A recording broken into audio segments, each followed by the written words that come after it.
एक दफा की बात है। एक गांव में दीपक नाम का लड़का रहता था। वो बहुत ही सीधा साधा और शरीफ था। उसकी एक दिव्या नाम की दोस्त भी थी। वो दोनों हमेशा साथ होते थे। लेकिन दीपक दिव्या से बहुत प्यार करता था। पर वो अपने प्यार का इजहार दिव्या के सामने नहीं करना चाहता था, क्योंकि वो बहुत गरीब था।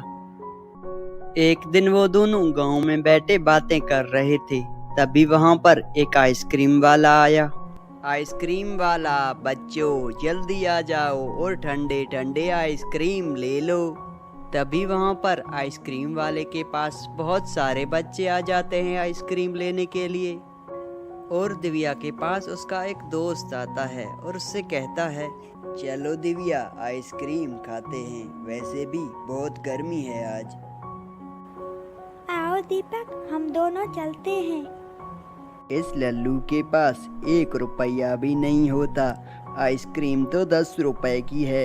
इसने कभी अपनी पूरी जिंदगी में 10 रुपए देखे भी हैं।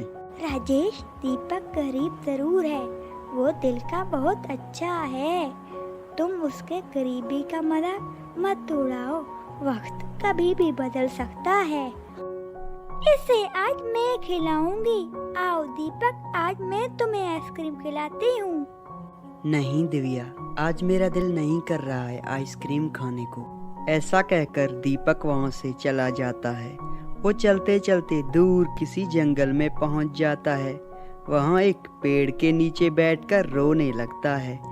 तभी वहां पर एक बोना आ जाता है। कौन हो तुम और रो क्यों रहे हो? बहुत उदास भी लग रहे हो। उसके बाद दीपक उस बोने को अपने जिंदगी के बारे में सब कुछ बता देता है। मेरे पास तुम्हें देने के लिए कुछ है मेरे दोस्त, तुम चिंता मत करो। तुम हो कौन और क्यों कुछ देना चाहते हो मुझे? मेरा नाम रिंकी है और मैं एक जादुई बोना हूँ। मुझे उदास और गरीब लोगों की मदद करना बहुत अच्छा लगता है। तुम मुझे अच्छे लगे, इसलिए मैं तुम्हारा भी मदद करना चाहता हूँ। तुम मुझे क्या देने वाले हो जादुई बोने? तभी वो बोना एक मंत्र पढ़ने लगता है और अचानक से वहाँ पर एक स्पीकर आ जाता है। जादुई बोने, ये तो एक आम सा स्पीकर है, ये मेरे क्या काम आ सकता है? तभी वो बोना हंसते हुए बोलता है, मेरे दोस्त ये एक जादुई स्पीकर है, इसमें 2 खास बातें हैं। ऐसे क्या खास बातें हैं प्यारे बोने, जरा मुझे तो बताओ। पहली इसकी खास बात ये है कि रोज जब तुम सुबह उठोगे तो इसके सामने 2 सोने के सिक्के होंगे।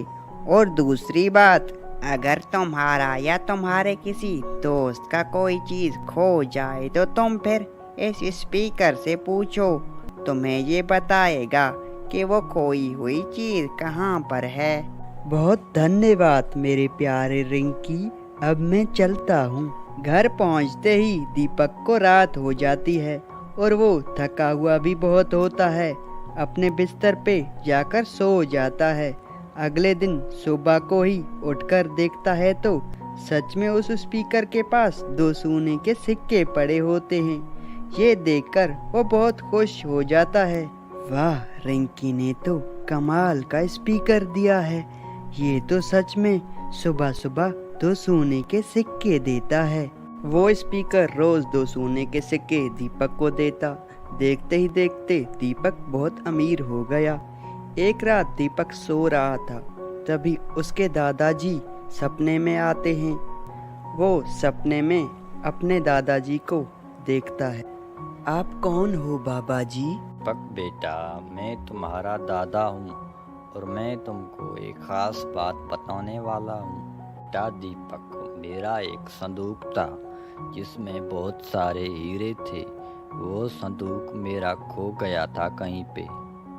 तुम जादुई स्पीकर से उस संदूक के बारे में पूछो कि वो कहाँ है। फिर दीपक सुबह उठकर उस जादुई स्पीकर के पास जाकर उस संदूक के बारे में पूछता है। जादुई स्पीकर, मेरे दादाजी का खोया हुआ संदूक कहाँ पर है जिसमें हीरे रखे हुए हैं? तुम्हारे घर के पीछे एक पत्थर पड़ा हुआ है, उसके नीचे ही वो संदूक छुपा हुआ है। फिर दीपक वहाँ पर जाता है तो सच में एक पत्थर पड़ा होता है। वो जैसे ही उस पत्थर के नीचे खोदता है तो सच में वहाँ पर वो संदूक होता है। दीपक उसे घर के अंदर ले जाकर जैसे ही खोलता है उसमें बहुत सारे हीरे होते हैं। अब तो मैं करोड़पति बन चुका हूँ, जो चाहे कर सकता हूँ। फिर दीपक बहुत अमीर हो जाता है और दिव्या के घर रिश्ता लेने के लिए चला जाता है। दिव्या के घर वाले दीपक को पहले से जानते थे, इसीलिए वो बिना कुछ सोचे इस रिश्ते के लिए हाँ कर देते हैं। उसके बाद दोनों की शादी हो रही होती है तो वो जादुई बोना भी दीपक को नजर आ जाता है और उसको खुशी से देख रहा होता है। फिर दीपक भी उस बोने को आंख मारता है।